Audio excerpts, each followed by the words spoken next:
Welcome back to my lecture series. This is Muthuminal R, Assistant Professor from the Department of Agricultural Engineering at SNS College of Technology. Today we'll see the topic on soil erosion mapping and reservoir sedimentation that comes under the unit application of remote sensing and GIS under the subject Geographical Information System for the students of third year, fifth semester. Before going into the session, let us have a small recap what we have seen at the previous lecture series. What we have seen in the sense, we have seen how we can adopt GIS under crop acreage, how we can identify or estimate the water that is necessary for providing a better crop yield, what is the soil condition, and how does this could be affected through cropping condition and pattern. So today we'll see about design thinking approach to soil erosion mapping and reservoir sedimentation using GIS.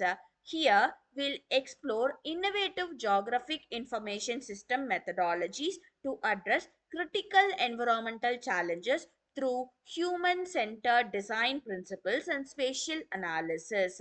So initially we have to empathize ourselves through understanding the soil erosion types and causes. As we all do know that there are several types of soil erosion. They are splash erosion, sheet erosion, rill and gully, and stream bank erosion.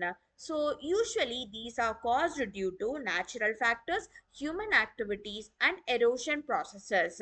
So the splash erosion is nothing but the raindrop that will impact detaches the soil particles, creating the first stage of erosion processes.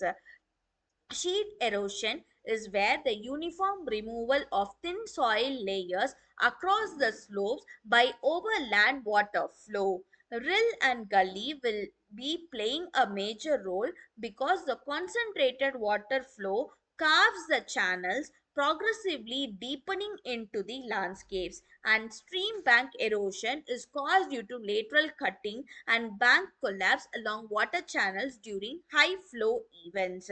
So this is how the soil erosion plays a major role. So in order to do so, what we have to do in the sense, we have to map the soil erosion with the help of utilizing tools and techniques under GIS. So this under which if we have to establish certain things, we need certain essential GIS data layers like digital elevation model, land cover classification, rainfall intensity maps, soil type distribution, and erosion hotspot zones.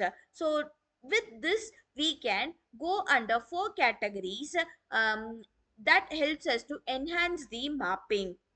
The first thing that we have to do in the sense, we have to collect the data, gather the topography, climatic, land use, and soil data sets from multiple sources.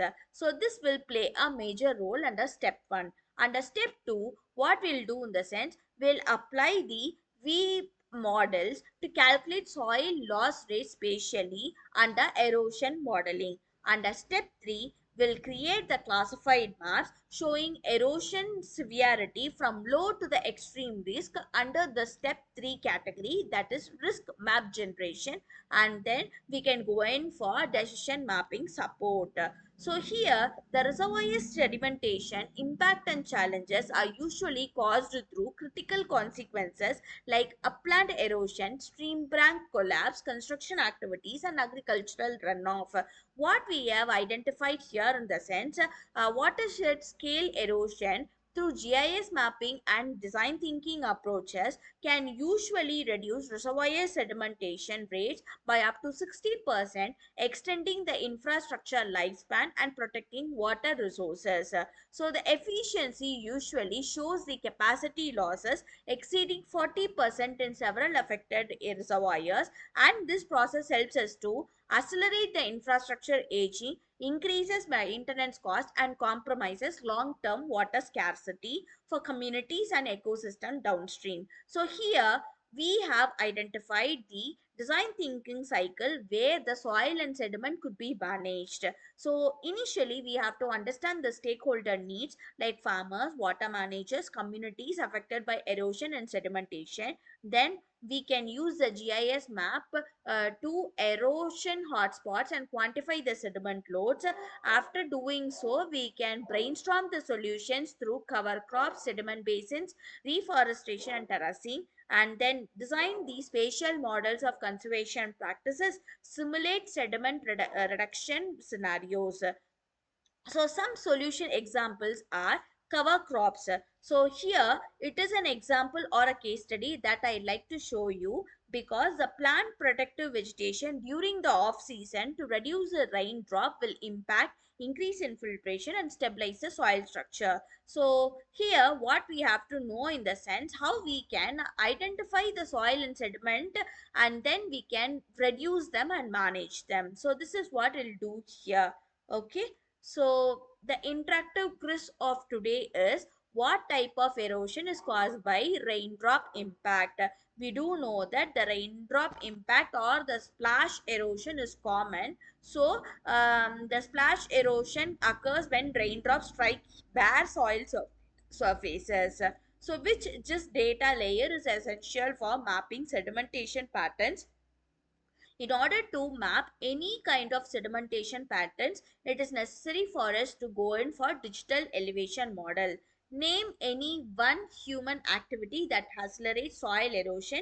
Deforestation will help us to remove protective vegetation cover and exposing the soil to direct rainfall, which will cause the impact and increase the runoff ferocity. So today we have seen about the erosion causes, how we can identify the impact under the reservoirs, how we can map them with the help of GIS, and the utilization of iterative approach to problem solving and solution development.